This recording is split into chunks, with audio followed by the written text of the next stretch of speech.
we're going to talk about something that's, well, it's one of the most stressful things for families dealing with dementia, and that's wandering. But here's the thing. What if it's not just a symptom we have to manage? What if it's actually a message?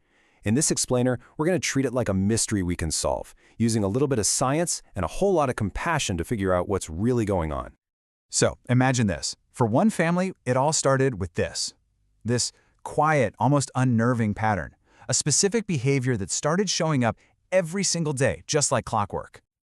And the really baffling part? How precise it was. I mean, not in the morning, not late at night, but every single afternoon. It was like an invisible switch was flipped, setting off this whole chain of events. And at the center of it all was a man we'll call Mr. R. He'd get up and you could just see this urgency in him. He couldn't really explain it, but he was just sure, absolutely positive that he was late for something important. He just couldn't remember what. Okay, so let's dive into this. We're calling it the 115 mystery for a reason, because we're not looking at this as just a symptom of a disease.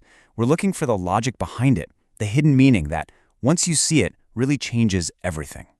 So what did this look like in real life? Well, Mr. R would finish his lunch, and then the house would get quiet. And that silence, that was the trigger. He'd stand up from his recliner, walk right to the front door, grab the handle, and try to leave.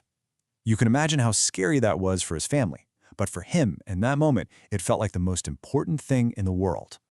And this is where we have to start decoding the behavior. We need to shift from just watching what's happening to trying to understand why. Because here's the big idea. Wandering usually isn't random. It's a kind of communication from a brain that's trying its best to follow a very old, very familiar map. The term for this is routine misfiring.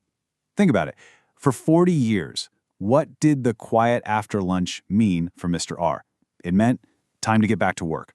His brain still hears that cue, the quiet, but the original context, his job, is gone, so the routine misfires. It launches a behavior that doesn't fit his current life. This is so key. It's not an escape attempt, it's a habit, deeply, deeply ingrained.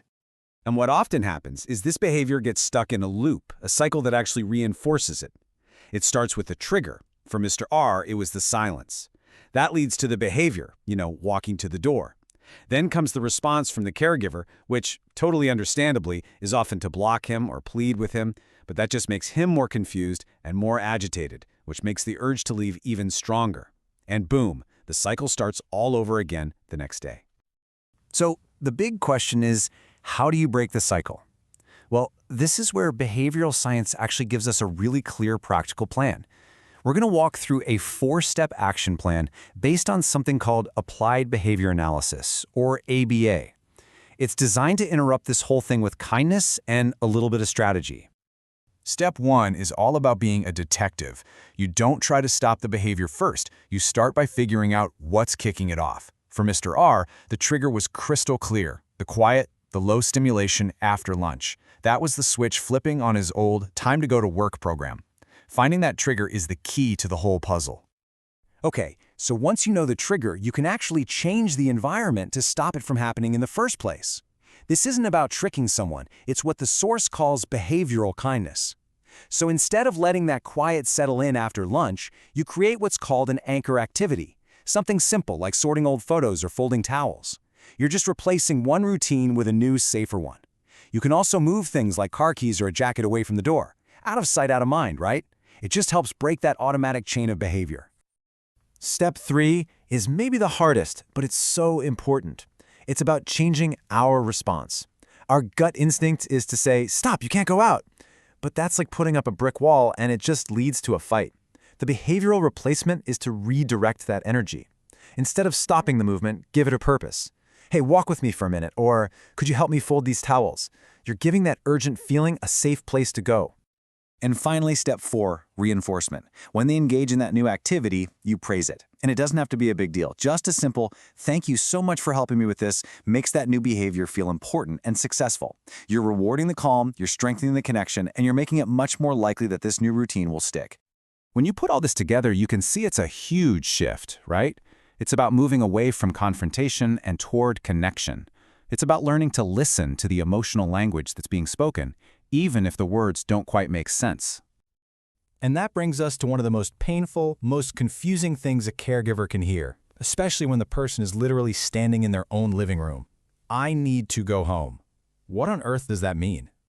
And here it is. This is the big insight. Home is usually not a physical place on a map. It's an emotional place. When someone with dementia says, "I want to go home," what they're really saying is, "I want to feel safe. I want to feel comfortable. I want to be reassured." The need isn't geographical, it's emotional. Now, I know this can all sound like a lot, but here's some really good news, some real hope. When families consistently use these strategies, changing the environment, reshaping their responses, they usually see a real drop in wandering behavior in just 1 to 2 weeks. Seriously, change is possible, and it can happen pretty quickly. So as we start to wrap this up, let's just talk about the philosophy behind all this. It's a field called behavioral gerontology, and it's all about finding that sweet spot where you can keep a person safe while honoring their dignity as a human being. I absolutely love this quote from the source material because it says it all. Our gut instinct is that safety means stopping movement, locking everything down. But real safety, safety that comes with dignity, is about guiding that need to move. It's about creating a path that has purpose and doesn't cause fear. And that's really the final thought here. When we understand the why behind a behavior, we can offer direction without using force. We can help create a sense of calm without using restraints. We can provide safety that is completely intertwined with dignity. We stop managing a symptom and start responding to a person's need.